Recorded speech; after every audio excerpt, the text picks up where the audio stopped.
우리 옆 사람과 뜨겁게 인사하고 시작할까요? 서로 손잡고 또 안아주시면서 하늘까지 함께 갑시다.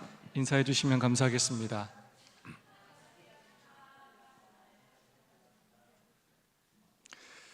일주일 동안 얼마나 수고가 많으셨습니까?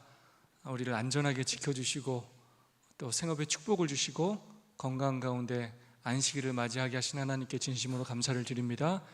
이 시간 하나님을 믿지 않았다면 다른 곳에서 시간을 보내고 또 우리의 마음을 빼앗겼겠지만 우리에게 믿음을 주시고 또 안식일을 깨닫게 해주셔서 하나님의 전으로 인도하시는 은혜에 다시 한번 진심으로 감사를 드립니다.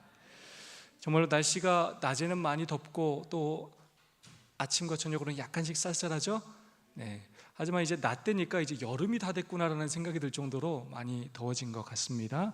환절기, 감기 조심하시고 또 하나님께서 우리에게 주신 이 아름다운 천연계 축복들을 날마다 자세히 살펴보시면서 마음껏 경험하며 사는 우리 모두가 될 수 있기를 간절히 소망합니다. 우리가 조금만 관심을 갖고 우리 주변을 자세히 살피면 시시때때로 하루하루 얼마나 주변의 모습이 달라지는지 모릅니다. 그런 모습들을 통해서 하나님은 끊임없이 하나님께서 온 우주뿐만 아니라 우리 지구를 천연계를 돌보고 있고 사랑으로 이것들을 끊임없이 관리할 뿐만 아니라 이것들을 통하여 우리의 필요를 채워주신다는 것을 깨달을 수 있습니다. 아무쪼록 천연계를 통하여 하나님의 사랑을 마음껏 체험하는 우리 모두가 되기를 소망합니다. TMI 실천해 보세요. 장보기 어려운 이들을 도와주세요. 이웃 어르신들의 집수리를 도와주세요. 당신을 낳고 키워주신 부모님께 감사하세요. 우리가 할 수 있는 작은 일부터 실천하는 우리 모두가 되었으면 좋겠습니다. 벌써 7과입니다. 창조주를 경배하라 라는 제목입니다. 이렇게 짧은 성경절로 이렇게 오랫동안 교과를 배워보긴 여러분 처음이시죠?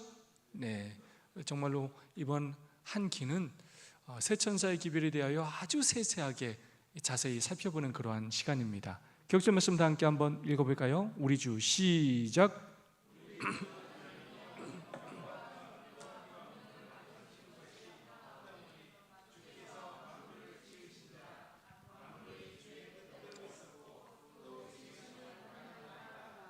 아멘. 우리 하나님에 대하여, 특별히 예수 그리스도에 대하여 뭐라고 이렇게 표현하고 있습니까? 만물을 지으신지라. 만물이 주의 뜻대로 있었고 또 지으심을 받았다는 것입니다. 요한계시록은 우리 예수 그리스도에 대하여 창조주다라고 이야기하고 있습니다. 우리를 창조하셨을 뿐만 아니라 우리를 사랑으로 돌보고 계시는, 또 우리의 구원을 위하여 여전히 일하고 계시는 분으로 그렇게 소개하고 있습니다. 지난주 설교 시간에도 한번 살펴봤었죠. 우리는 살아가면서 참 당연하게 여길 때가 참 많이 있습니다. 특별히 우리에게 익숙해져 있는 것들을 당연하게 여길 때가 참 많아요. 우리에게 있는 부모님, 그 부모님의 때로는 그 무조건적인 사랑과 은혜를 우리는 너무나 당연하게 생각하고 감사합니다, 사랑합니다라는 말 한마디 표현하지 않고 살 때가 너무나 많아요. 그 큰 사랑과 은혜를 받으면서도 그것이 굉장히 당연한 것처럼 그것이 조금만 채워지지 않아도 그냥 화를 내고 성깔을 부리고 아주 지금까지 부모님이 나한테 해준 게 없는 것처럼 대할 때가 참 많은 게 우리들입니다. 정말 감사하지 못할 때가 너무나 많이 있습니다. 그것뿐만 아닙니다. 때로는 우리가 가진 신앙에 대해서 우리가 감사하지 못할 때가 참 많아요. 이것이 굉장히 나의 삶의 짐처럼 느껴지고 때로 교회에서 맡겨주는 직분과 직책이 굉장히 나를 피곤하게 하고 내가 이것만 없으면 더 행복하게 살 것처럼 생각할 때가 많지만 전혀 그렇지 않습니다. 우리가 이 신앙을 갖고 산다는 것이 우리가 하나님의 사업에 대하여 고민하고 때로는 근심하고 때로는 울고 때로는 나의 소중한 것들을 드리는 이 경험들이 얼마나 나의 삶의 축복이 되는지 모를 때가 너무나 많아요. 우리는 그것보다는 늘 나의 희생, 나의 손해, 나의 유익만 생각하며 살 때가 너무나 많아요. 우리 주변에 있는 이 땅과 하늘, 우리가 매 순간 마시는 이 공기들, 그리고 우리에게 날마다 빛을 주는 이 태양, 우리 주변의 아름다운 꽃과 나무들, 맛있는 그 과일들, 쌀, 야채, 뭐 하나 정말로 하나님의 사랑과 은혜가 아니라면 우리가 누릴 수 없는 것들입니다. 그러나 우리가 너무나 그것들을 당연하게 여기고 내가 내 돈 주고 사 먹고 내 능력으로 내가 살아간다고 생각할 때가 너무나 많다는 것입니다. 아침에 깨어나고 싶을 때 깨어날 수 있다는 것, 알람 맞춰서 내가 그 소리를 듣고 일어날 수 있다는 것, 밤에 잠들고 싶을 때 이렇게 잠잘 수 있다는 것, 이게 얼마나 큰 축복인지 모르고 살아요, 우리는.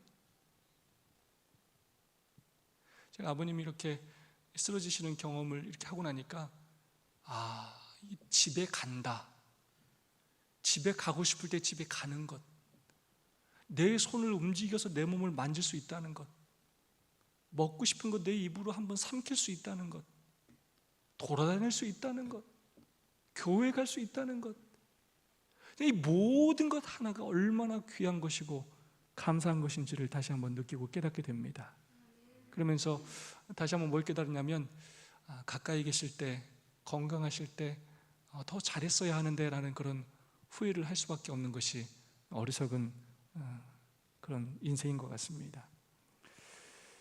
아파봐야 우리는 잠을 못 자봐야 진짜 이게 얼마나 감사한지를 깨닫게 됩니다. 이 모든 것들이 저절로 우연히 존재하는가?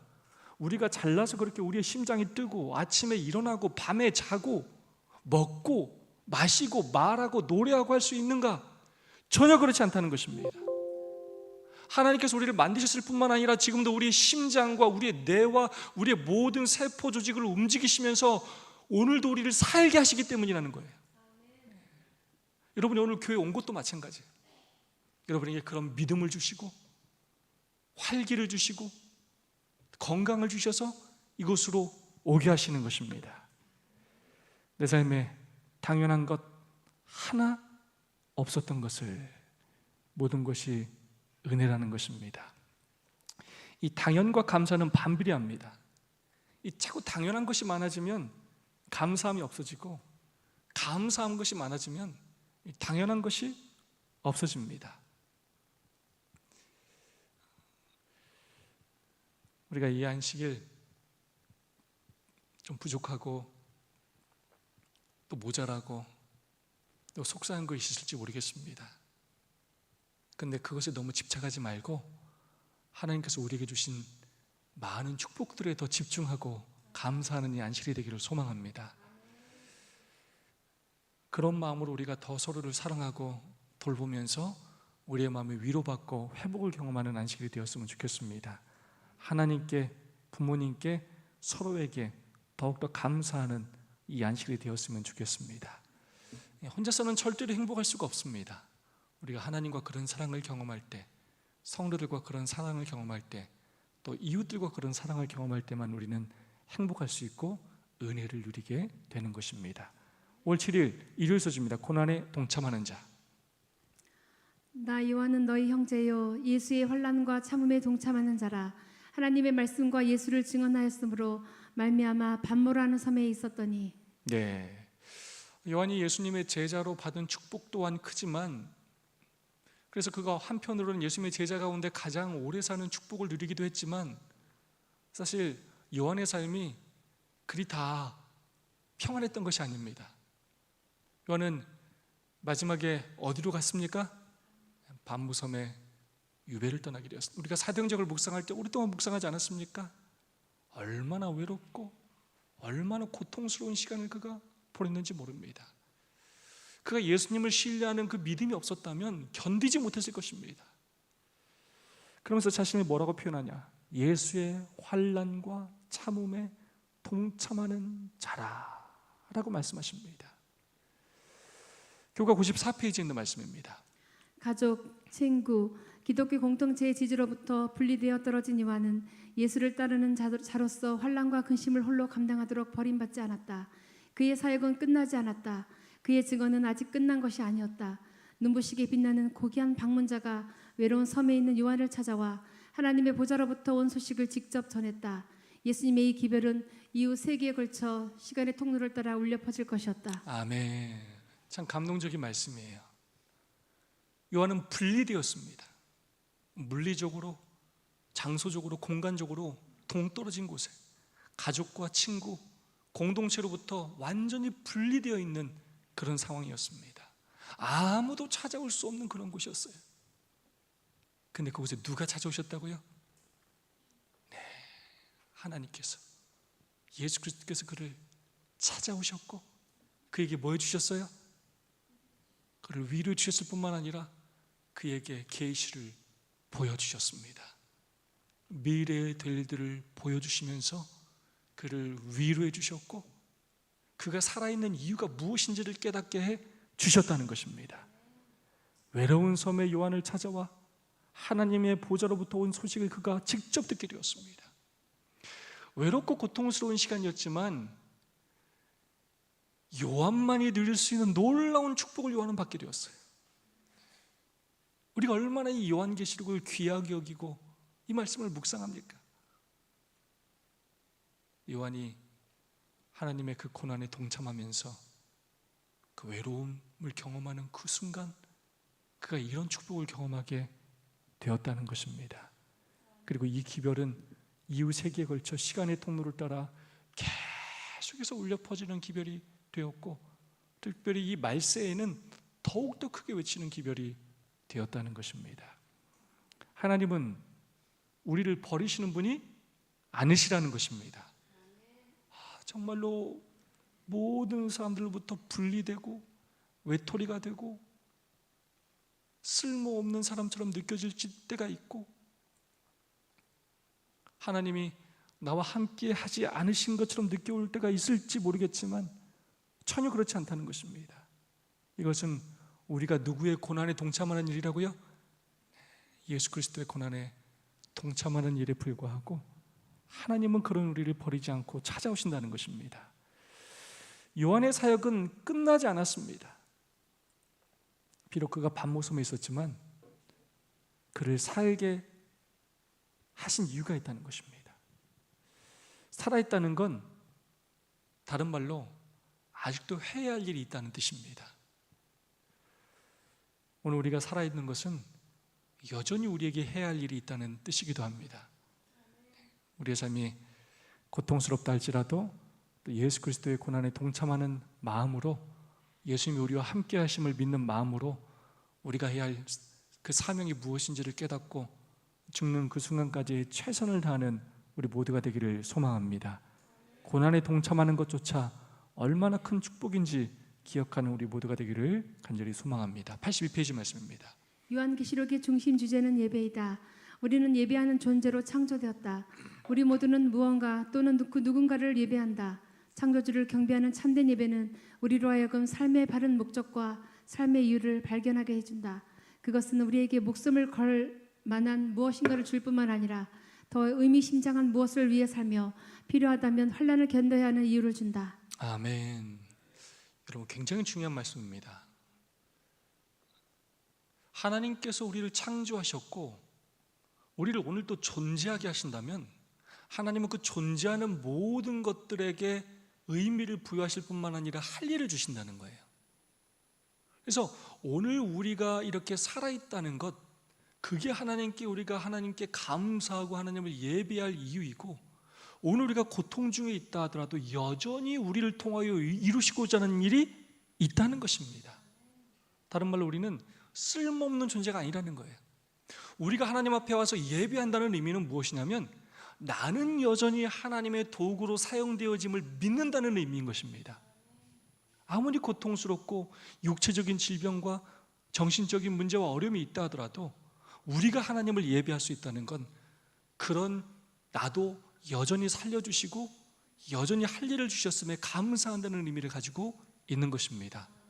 그러면서 여러분 그렇기 때문에 여러분 교회 여러분 예배 보러 오시면서 난 할 일이 아무것도 없다고 절대 말씀하지 마시기 바랍니다. 난 할 일 다 했고 나는 늙었고 나는 아프고 난 할 일이 아무것도 없다고 이렇게 하는 건 하나님을 뭐 하는 게 아니라고요? 예배하는 게 아니에요. 마치 이거는 부모한테 자식이 뭐라고 하냐면, 엄마, 난 쓸모없어. 나 왜 나왔어? 이렇게 말하는 거고 똑같아요. 부모님 속 상해요, 안 상해요? 너무나 상해요. 예배는 뭐냐면 부모님 앞에 가서 저를 있게 해주셔서 감사합니다. 저를 지금까지 키워주셔서 감사합니다. 제가 그 사랑에 보답하며 살겠습니다 라고 하는 것입니다.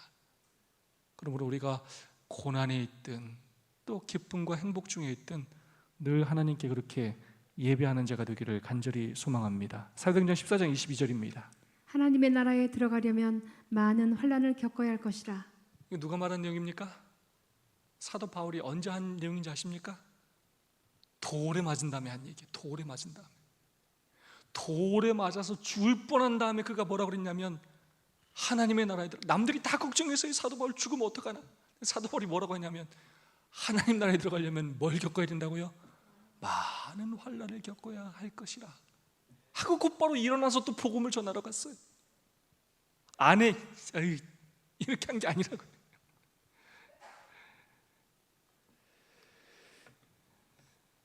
사도행전 261페이지 말씀입니다.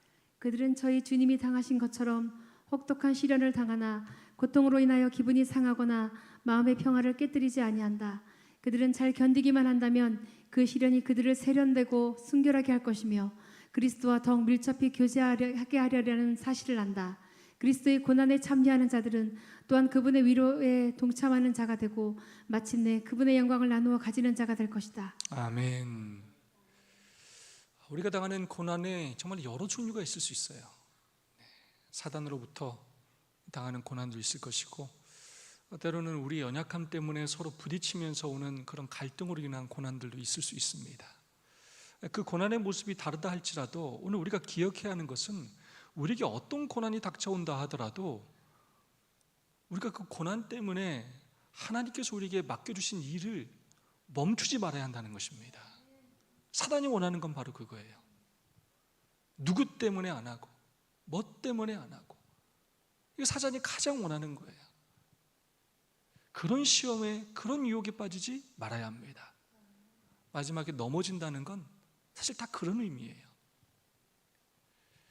믿는 자들, 하나님께 택함을 받은 자들까지도 사단이 미혹하려고, 쓰러뜨리려고 지금도 우는 사자처럼 그렇게 찾아다니고 있다는 것입니다. 묵묵히 나의 삶의 자리에서, 교회에서의 직분과 직책에 순종하면서 그 길을 걸어가야 한다는 것입니다. 고난에 동참하는 자들, 세 단계가 나옵니다. 고난에 동참하는 자들은 두 번째, 뭐에 동참하게 되고요? 위로에 동참하게 되고, 그 위로에 동참하게 될 때 마침내 뭘 나눠가게 된다고요? 영광을 나누는 자가 된다는 것입니다. 마침내 우리 예수 그리스도 재림하실 때 그 영화에 참여하는 자가 된다는 거예요. 서로 아파도 하고 또 상처도 받고, 하지만 그리스도의 사랑으로 서로 위로의 그런 경험들을 하면서 이 믿음의 길을 떠나지 않고 서로 한 공동체가 되어서 일할 때 마침내 우리는 그분께서 주시는 그 영광을 경험하게 된다는 것입니다. 예수님을 닮아간다는 의미가 무엇이냐면, 그분의 고난에 같이 참여하는 것입니다. 그분의 마음으로 같이 아파하고 슬퍼하는 것입니다. 그냥 복만 많이 받고 사는 것이 그리스도인의 삶이 아니에요. 그것이 하나님께서 남은 자손에게 바라시는 삶이 아니라는 것입니다. 자기 하고 싶은 대로 다 하고 살면서, 자기 마음대로 하고 싶으면 하고 안 하고 싶으면 하고, 교회 가고 싶으면 가고 안 가고 싶으면 안 가고, 일도 하고 싶으면 했다가 안 하고 싶으면 안 했다가, 이렇게 하면서 사는 것이 그리스도의 고난에 참여하는 것이 아니라고요. 우리가 예수님을 믿고 사는 건 잘 먹고 잘 살기 위해서 믿는 것이 아니에요. 그러려고 우리가 예배보고 그러려고 기도하는 것이 아니라는 것입니다. 예수님께서 걸어가신 그 십자가의 길을 우리 또한 걷는 것이야말로, 그것이 바로 그분의 고난에 동참하는 것이라는 것입니다. 사도 요한이 그 길을 걸었고 우리에게 그 길을 또한 걸으라고 말하고 있는 것입니다. 월요 소주입니다. 창조주를 경배하라. 계시록 14장 7절입니다. 그가 큰 음성으로 이르되 하나님을 두려워하며 그에게 영광을 돌리라. 이는 그의 심판의 시간이 이르렀음이니 하늘과 땅과 바다와 물들의 근원을 만드신 이를 경배하라 하더라. 네, 하나님을 두려워해야 되고 그에게 영광을 돌려야 되는 그 이유는 심판하실 시간이 일어났는데 왜 그분이 심판하실 수 있다고요? 네, 이 하늘과 땅과 바다와 물들의 근원을 만드시니, 여러분 이 구절을 보면 딱 어디가 생각나십니까? 유명한 어느 구절이 생각이 나야 됩니까? 십계명 중에 안식일 계명이 생각이 나야 돼요. 하늘과 땅과 바다와 물들의 근원을 만드신 이를 경배하라 하더라. 이 표현이 우리 안식일 계명에 등장하는 내용입니다. 그래서 이 첫째 천사의 기별에서 강조하고 있는 건 우리 하나님은 누구시라고요? 창조주시라는 거예요. 그러니까 그분을 뭐 해야 합니까? 두려워해야 되고 영광을 돌려야 되고, 그래서 경배해야 된다는 것입니다. 왜 그분께서 우리를 심판하실 수 있다고요? 그분이 창조주이시기 때문이라는 겁니다. 창세기 1장 1절은 태초에 하나님이 천지를 창조하시니라 라고 성경의 첫 장, 첫 책, 첫 절에서 우리에게 이야기해요. 선포하고 계십니다. 이 창조하다에 사용된 원어 이 바라라는 말은 오직 하나님만을 주어로 사용하는 그러한 동사입니다. 그 누구도 무에서 유를 창조할 수가 없어요. 우리 인간들이 하는 건 어떤 물질을 가지고 그 물질을 변형시키는 일을 할 뿐이지 아무것도 없는 곳에서 있는 것으로 만들 수가 없다는 것입니다. 우리 창조주 하나님의 능력이 얼마나 큰지 사실 우리는 몰라도 너무 몰라요. 아니, 너무 관심이 없어요. 하나님께서 우리에게 교과서로 주신 두 가지가 뭐예요? 성경과 천연계.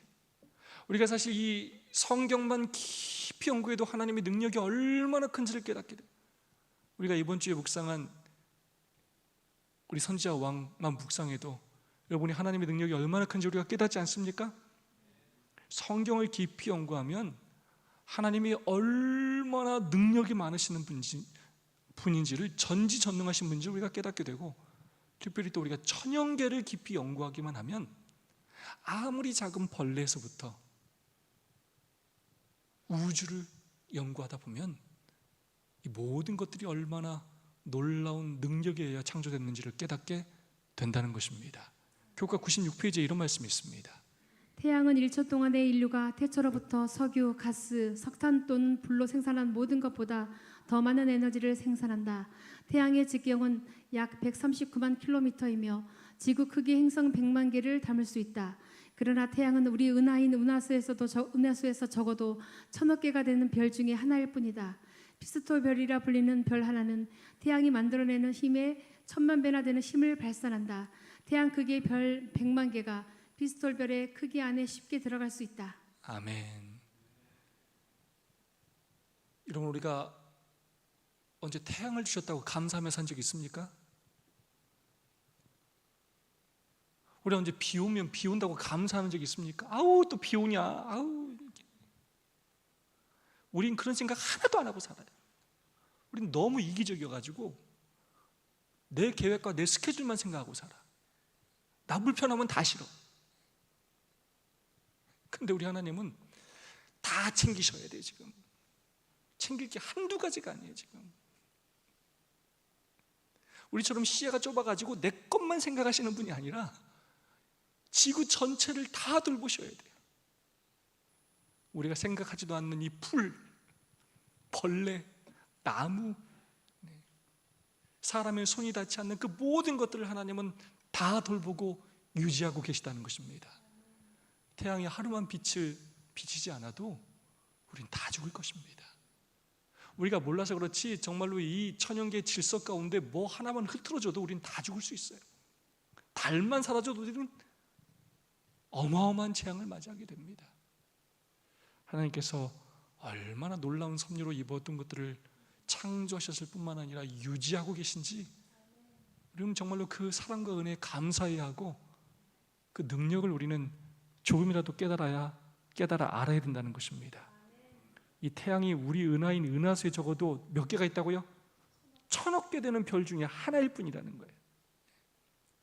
도대체 이 우주가 얼마나 어마어마한지를 우린 저 구원받아서 하늘나라에 가서 온 우주를 여행해도, 영원이라는 시간을 다 여행해도 갈 수가 없어요. 그만큼 우리 하나님이 얼마나 위대하고 놀라운 하나님인지를 우리는 알게 된다는 것입니다.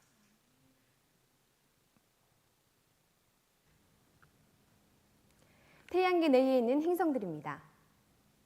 만약 지구가 이 자리에 없고 다른 위치에 있었더라면 어떤 일들이 벌어질까요? 아마 지금 이 프로그램을 보시는 여러분과 저는 없었을 것입니다. 다음 사실들을 살펴보면 그 이유를 알 수가 있습니다. 지구의 연평균 기온은 약 13도입니다. 그렇다면 다른 태양계 내의 별들은 어떨까요? 지금 보시는 별은 바로 금성입니다. 금성은 지구보다 태양에 좀 더 가까이 위치한 별인데요. 금성의 연평균 기온은 약 463도입니다. 지구 바로 다음에 위치한 화성의 연평균 기온은 영하 63도고요. 수성의 연평균 기온은 밤에는 영하 183도까지 내려가고 낮에는 426도까지 올라간다고 합니다. 일교차가 600도나 차이가 나니까요. 수성에서 살면은 옷차림에 각별히 신경을 써야겠습니다. 그렇다면 다른 태양계 내의 별들의 하루는 어떨까요? 지구의 하루와는 조금 다릅니다. 목성의 하루는 10시간입니다. 수성은 59일, 금성은 우리의 시간으로 243일입니다. 다시 말해서 낮이 4달이나 계속되고 밤이 4달이나 계속되는 것입니다. 만약 지구의 하루가 금성과 같았다면 한 번 출근해서 3달 동안 자지도 못하고 일하다가 퇴근해야 될지도 모르겠습니다. 그러고 보면 지구의 하루가 24시간이라는 사실, 정말 감사하지 않으세요? 얄궂게도 가장 발달한 21세기의 과학이 우리에게 보여준 우주상은 그동안 과학이 제공한 어떠한 자료보다 창세기의 시각에 더 가깝다. 우리가 이토록 하나님께 감사하며 살지 않는 것은 우리가 하나님에 대해서 너무나 몰라서 그래요. 조금만 하나님에 대해서 연구하기만 해도, 조금만 천연계에 대해서 연구하기만 해도 하나님의 사랑이 얼마나 큰지를 알게 된다는 것입니다. 천연계를 연구하면 할수록 창조주 하나님의 그 능력을 알게 된다는 것입니다. 성경과 천연계가 교과서인데 그것을 우리는 더욱더 깊이 연구해야 하겠습니다. 하나님 우리의 존재의 근원이시고 생명의 유지자이십니다. 우리가 깨닫지 못해서 그렇지 날마다 우리의 필요를 채워주고 계시고 우리를 늘 사랑으로 돌봐주시는 아버지시라는 것입니다. 오늘 하나님께 그 감사의 마음을 마음껏 표현하는 우리 모두가 되기를 소망합니다.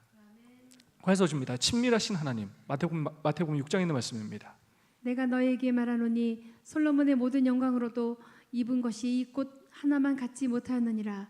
오늘 있다가 내일 아궁이에 던져지는 들풀도 하나님이 이렇게 입히시거든 하물며 너희일까 보냐 믿음이 적은 자들아. 친밀하신 하나님, 이 말씀을 제가 공부하면서 어떤 말씀을 나누면 좋을까 하다가 이 교과에는 저 말씀이 나오지 않습니다. 저는 이 말씀이 생각이 났어요. 오늘 있다가 내일 아궁이에 던져지는 들풀도 하나님이 뭐 하신다고요? 입히시고 돌보시고 사랑하신다는 거예요. 하물며 너희일까 보냐. 너희들하고 도대체 어떻게 비교할 수가 있느냐. 너희는 내가 최고로 사랑하고 최고로 아끼고 최고로 돌보는 존재다라고 우리에게 말씀하고 계시는 것입니다. 감히 누구하고 비교할 수가 있겠습니까? 이 믿음이 적은 자라는 표현은 왜 그걸 이렇게 몰라주냐? 왜 이렇게 내 마음을 몰라주냐? 내가 더 사랑하는 걸 왜 그렇게 모르냐? 라고 말씀하시는 것입니다. 하나님은 당신의 모든 피조물들에 관심을 갖고 계셔요. 우리는 사실 다 관심을 갖지 않아요. 우린 내가 관심 있는 것만 관심을 가져요. 우린 내 마음에 드는 사람만 좀 관심을 가져요. 나한테 잘해준 사람한테만 우린 잘해줘요. 그게 우리의 한계예요. 예수님의 사랑이 우리 마음속에 없으면 우리는 그렇게 무관심하게 사는 존재예요. 그런데 우리 하나님은 모든 피조물에 관심을 다 가져요.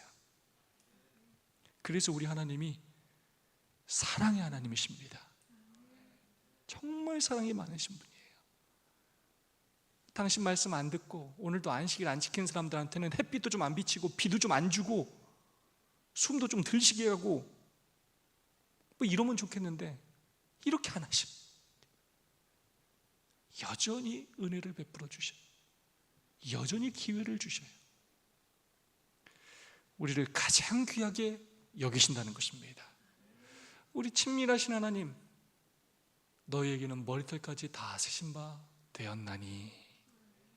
정말 감동적이지 않습니까? 우리 하나님이 진짜 우리 머리털 하나하나까지 다 세시는, 그렇게 우리에 대하여 많은 관심을 가지고 계시고 잘 알고 계시는 분이시라는 것입니다. 우리는 두 면에 있는 하나님을 우리는 올바로 경험해야 합니다. 첫 번째는 초월성, 위대하신 하나님을 우리는 알아야 합니다. 우리 하나님은 창조주세요. 구속주시고 심판주시고 마땅히 우리가 경배해야 할 그런 높으신 하나님, 하늘 보좌에 계신 하나님이십니다. 그런데 두 번째, 그것뿐만 아니라 내재성, 그 위대하신 하나님이 누구의 하나님이라고요? 바로 나의 하나님이라고요. 나와 아주 친한 하나님이라고요. 나의 모든 것을 아시고 나와 함께 하시고 내 손을 붙들어 주시고 나를 위로해 주시고 내 마음속 깊이 역사하시면서 내 삶에 관여하시는 하나님이시라는 것입니다. 이걸 우리는 예배와 안식일 예배와 또 속으로 두 가지를 통하여, 안식일을 통하여 온전히 그 위대하시고 또 우리 가운데 역사하시는 하나님을 경험해야 하는 것입니다. 교과 98페이지 말씀입니다. 우리 하나님에 관한 놀라운 소식은 그분의 위대함과 권능이 너무나 광대하여 우주를 건너 우리 각자의 삶에 다가온다는 것이다. 그분은 우리를 다시 만들고 빚어내어 그분의 형상과 같은 모습으로 변화시키겠다고 약속하신다. 저는 이 표현이 얼마나 좋은지 몰라요. 이게 예언의 신의 말씀이 아닌데도 어떻게 이렇게 글을 잘 썼는지 몰라요. 그분의 위대함과 권능, 이게 놀라운 소식인데 그렇게 위대하고 그렇게 능력이 많은, 너무나 광대하여 우주를 건너서 그분이 우리의 삶에 다가왔다는 것이, 이건 정말로 놀라운 소식이라고요. 그럴 필요가 없는 분인데 너무나 위대하고 너무나 큰 권능을 가진 하나님께서 우주를 건너셨어요. 건너서 낮아지셨어요. 완전히 이 땅으로, 하늘 보좌에서부터 이 땅까지 내려오셨어요. 여러분, 이 땅과 이 하늘 보좌까지의 이 거리가 물리적 거리일 뿐만 아니라 이 심리적인 이 거리가 얼마나 큰지 몰라요. 근데 우리 예수님께서, 사랑의 하나님이신 예수님께서 완전히 자신을 버리시면서 겸손히 그 일을 행하셨다는 것입니다. 그게 은혜라는 것입니다. 온 우주거민들은 정말로 이 사실을 알면 정말 기겁할 일이고, 그럼에도 불구하고 우리 죄인들이 하나님을 믿지 않고 섬기지 않는 걸 보고 정말로 온 우주거민이 놀라 자빠질 일이라. 그만큼 놀라운 사랑이라는 것입니다. 교훈의 말씀입니다. 온 우주를 돌보시는 권능의 하나님이 지금 내 곁에 계시고 기도를 친히 들으시는 분이시다. 그분은 내 아래서 역사하시며 살고 움직이게 하신다. 아멘. 자, 수요소식입니다. 복음, 심판, 창조. 자, 창조주신 하나님을 증거하는 이 기별은 현대 진리의 핵심입니다. 오늘 이 시대, 특별히 마지막 시대를 위하여 주신 기별 가운데 최고의 기별이 바로 창조주 하나님을 증거하는 기별이라는 것입니다. 에베소서 3장 9절의 말씀입니다. 영원부터 만물을 창조하신 하나님 속에 감추어졌던 비밀의 경륜이 어떤 것을 드러내게 하려 하심이라. 첫째 순서의 기별에 아주 핵심적인 단어 몇 가지가 나오는데요. 영원한 복음이라는 표현이 나오고, 심판의 시간이라는 표현이 나오고, 창조주를 경배하라는 표현이 나옵니다. 그래서 이 복음, 심판, 창조는 서로 다른 것 같지만 아주 밀접하게 관련이 되어 있다는 것입니다. 우리가 심판에서 창조주 앞에 설 때 우리에게 희망을 주는 것은 오직 복음뿐이라는 것입니다.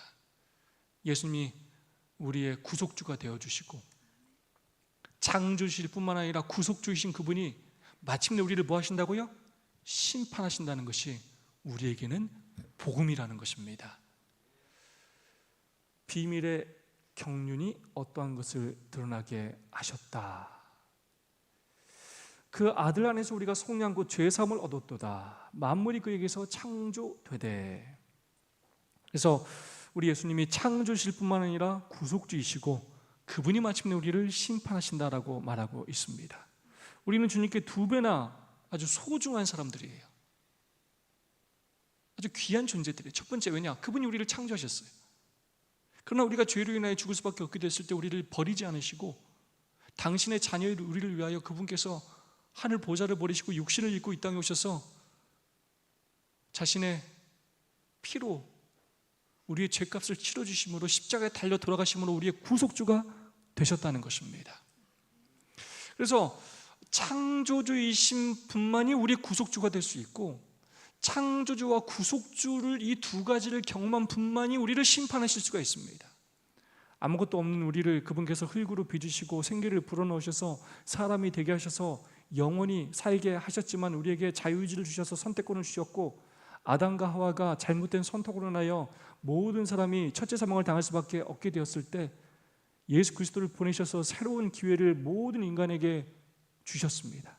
그래서 우리는 이 땅에서 아담의 죄로 인하여 첫째 사망에 빠질 수밖에 없지만 그것이 끝이 아니라 우리가 살아있는 동안 예수 그리스도의 십자가를 통하여 선택할 수 있는 기회를 얻게 되었고, 우리가 예수 그리스도를 선택했을 때 영생을 얻을 수 있는 기회를 주셨고, 우리가 그것을 거절할 때 우리의 선택에 의하여 첫째 사망이 아니라 둘째 사망을 당하도록 그렇게 기회를 주셨다는 것입니다.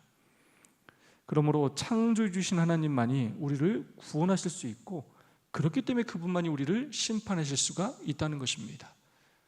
각시대지경도 379페이지의 말씀입니다.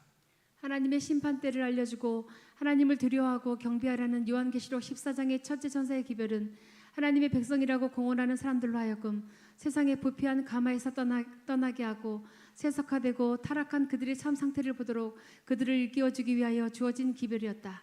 아멘.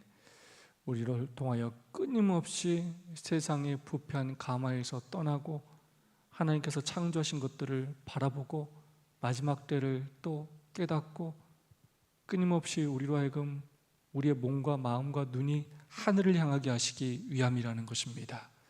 창조주이고 구속주신 하나님을 섬기는 기독교 기초를 파괴하는 진화론의 영향력이 팽배한 시대에 창조주를 경배하라는 기별은 더욱더 중요하다는 것입니다. 마지막 목요일 소주입니다. 제목부터 감동적이에요. 십자가에 달리신 창조주. 창세기 1장 26절의 말씀입니다. 하나님이 이르시되 우리의 형상을 따라 우리의 모양대로 우리가 사람을 만들고. 네, 하나님께서 우리를 창조하셨어요. 근데 다른 피조물들하고 다르게 창조하셨는데 우리를 어떻게 창조하셨다고요? 하나님의 형상대로, 하나님의 자녀로, 피조물 중에 최고로 우리를 창조하셨다는 것입니다. 그리고 우리에게 모든 피조물들을 다스리고 돌볼 수 있는 그런 특권을 주셨다는 것입니다. 마태복음 27장 46절입니다. 이는 곧 나의 하나님 어찌하여 나를 버리셨나이까 하는 뜻이라. 네, 십자가에서 하신 말씀이에요. 우리를 창조하신 그분께서 우리를 구속하기 위해 이 땅에 오셨고, 그분께서 하나님과 분리되는 고통을 겪으시면서 십자가에 달려 돌아가셨다는 것입니다.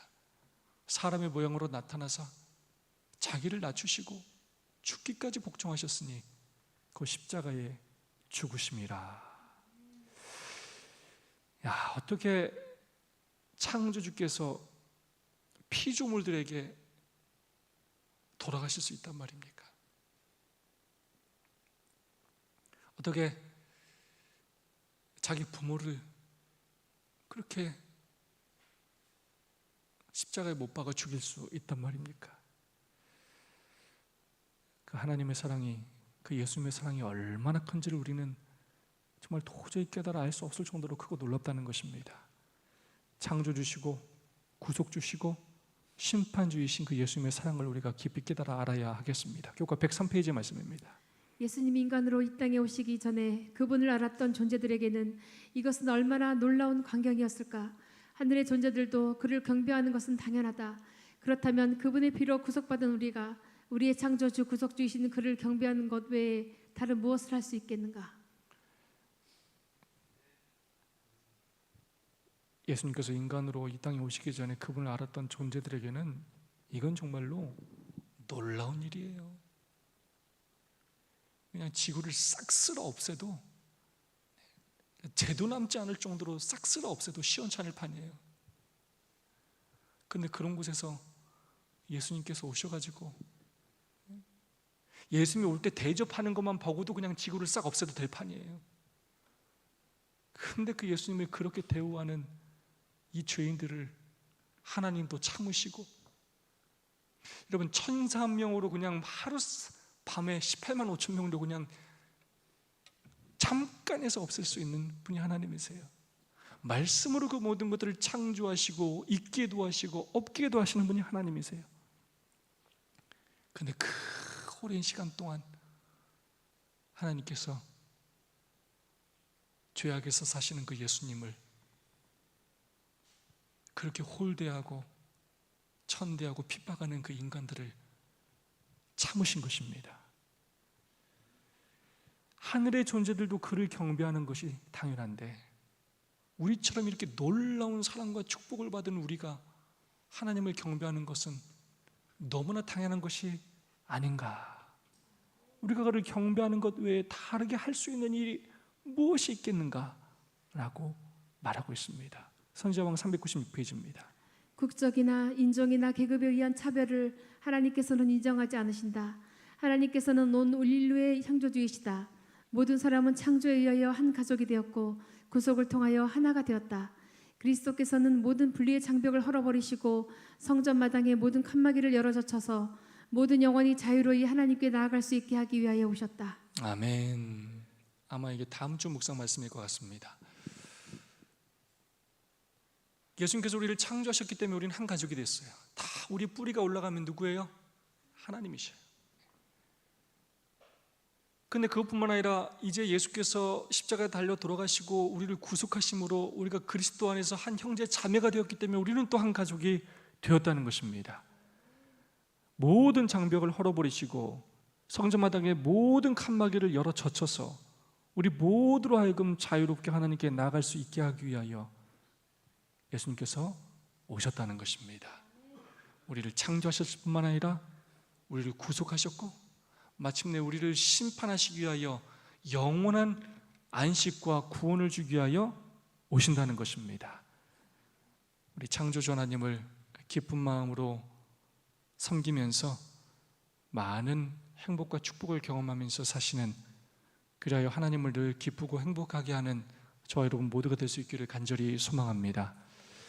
우리 두 분씩 세 분씩 짝을 지으셔서 여러분은 언제 무엇을 통해서 우리 하나님의 그 창조의 놀라운